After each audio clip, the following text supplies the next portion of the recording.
文化部今年创办了艺术银行，希望年轻艺术家来申请。如果审核许可的话呢，艺术银行就会花钱买断你的作品。不过一年经费只有3500万，收购价格不能太高。像是画作呢，平均一幅大约10万上下。就有艺术经纪人认为，文化部立意良好，但是收购价太低了，恐怕带头压低了台湾的艺术市场。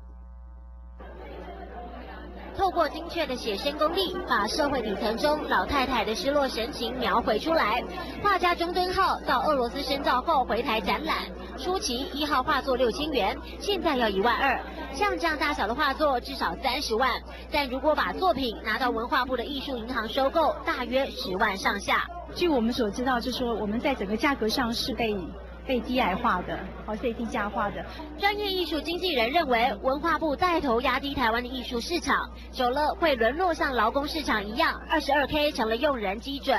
当初文化部创立艺术银行，希望年轻艺术家有更多曝光度，但是在1年3500万的经费限制下，画作每幅平均10万收购，艺术品似乎被贬值了。